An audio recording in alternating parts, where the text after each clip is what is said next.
ಮಳೆ ಇಲ್ಲದೆ ನೀರಿಲ್ಲದೆ ಬರಿದಾಯಿತು ಭೀಮೆಯ ಒಡಲು. ತವರಿನಾಡು ಕಲಬುರಗಿ ಜಿಲ್ಲೆಯ ಜೀವನದಿ ಭೀಮಾ ನದಿ ಮಹಾರಾಷ್ಟ್ರದಿಂದ ಕಲಬುರಗಿಯಲ್ಲಿ ಹರಿದು ಹೋಗುವ ನದಿ ಇದಾಗಿದೆ.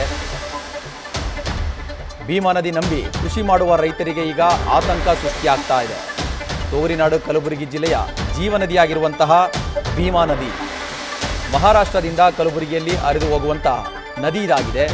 ಈ ನದಿ ಮೇಲೆ ಸಾಕಷ್ಟು ರೈತರು ಅವಲಂಬಿತರಾಗಿದ್ದಾರೆ.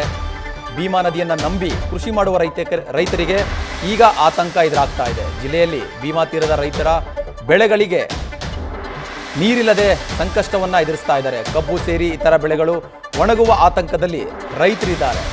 ಅತ್ತ ದತ್ತಾತ್ರೇಯ ದೇವರ ಭಕ್ತರಿಗೆ ಪುಣ್ಯ ಸ್ನಾನಕ್ಕೂ ನೀರಿಲ್ಲ. ಈ ರೀತಿಯಾದ ಒಂದು ಸಂದರ್ಭ ಒದಗಿ ಬಂದಿದೆ.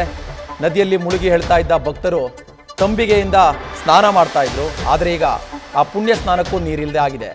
ಅಫಜಲ್ಪುರ ತಾಲೂಕಿನ ಗಾಣಗಾಪುರದ ಪೀಠ ಮಳೆ ಇಲ್ಲದೆ ಕಲಬುರಗಿ ಜಿಲ್ಲೆಯಲ್ಲಿ ಜಲಕ್ಷಾಮ ಬರದ ಛಾಯೆ ಎದುರಾಗಿರುವಂಥದ್ದು.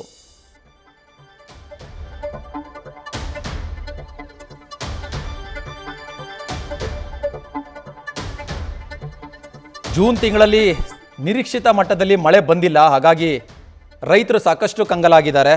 ಈಗ ಕಲಬುರಗಿ ಜಿಲ್ಲೆಯ ಜೀವನದಿ ಅಂತಲೇ ಎನಿಸ್ಕೊಂಡಿರುವಂತಹ ಭೀಮಾ ನದಿ ತೀರದಲ್ಲಿರುವಂತಹ ರೈತರಿಗೂ ಕೂಡ ಸಾಕಷ್ಟು ತೊಂದರೆ ಆಗ್ತಾ ಇದೆ. ಕೃಷಿಯನ್ನು ನಂಬಿ ಜೀವನ ಮಾಡ್ತಾ ಇರುವಂತಹ ರೈತರು ಭೀಮಾ ನದಿ ಮೇಲೆ ಅವಲಂಬಿತರಾಗಿದ್ದಾರೆ. ಆದರೆ ನೀರಿಲ್ಲದೆ ಕಬ್ಬು ಸೇರಿ ಇತರ ಬೆಳೆಗಳನ್ನು ಬೆಳೆದಿರುವಂತಹ ರೈತರು ಆತಂಕದ ಒಂದು ಸಂದರ್ಭಕ್ಕೆ ಸಿಲುಕೊಂಡಿದ್ದಾರೆ. ಆ ಕಡೆ ದತ್ತಾತ್ರೇಯ ದೇವರ ಭಕ್ತರಿಗೆ ಪುಣ್ಯ ಸ್ನಾನಕ್ಕೂ ಕೂಡ ನೀರಿಲ್ಲದ ಒಂದು ಪರಿಸ್ಥಿತಿ ಈಗ ಸೃಷ್ಟಿಯಾಗಿದ್ದು. ದತ್ತಾತ್ರೇಯ ದೇವರ ದರ್ಶನಕ್ಕೆ ಬರ್ತಾ ಇದ್ದಂತಹ ಭಕ್ತರು ಆ ನದಿಯಲ್ಲಿ ಮುಳುಗಿ ತಮ್ಮ ಭಕ್ತಿಯನ್ನು ಮೆರಿತಾ ಇದ್ರು. ಆದರೆ ಆ ಭಕ್ತರಿಗೂ ಕೂಡ ನೀರಿಲ್ಲದ ಪರಿಸ್ಥಿತಿ ಸೃಷ್ಟಿಯಾಗಿದೆ. ಮತ್ತೊಂದು ಕಡೆ ಭೀಮಾ ನದಿ ತೀರದ ರೈತರಿಗೆ ಈ ನದಿಯನ್ನು ನಂಬಿ ಕೃಷಿ ಮಾಡ್ತಾ ಇದ್ದಂತಹ ರೈತರು ಬೆಳೆಗಳನ್ನು ಬೆಳೆದು ನೀರಿಲ್ಲದೆ ಆ ಬೆಳೆಗಳು ಒಣಗ್ತಾ ಇರುವಂತಹ ಶೋಚನೀಯ ಸ್ಥಿತಿಗೆ ರೈತರೀಗ ತಲುಪಿದ್ದಾರೆ.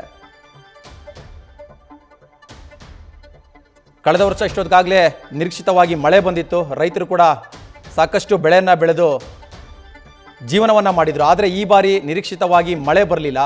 ಸಾಕಷ್ಟು ಸಮಸ್ಯೆಗಳನ್ನು ಎದುರಿಸ್ತಾ ಇದ್ದಾರೆ.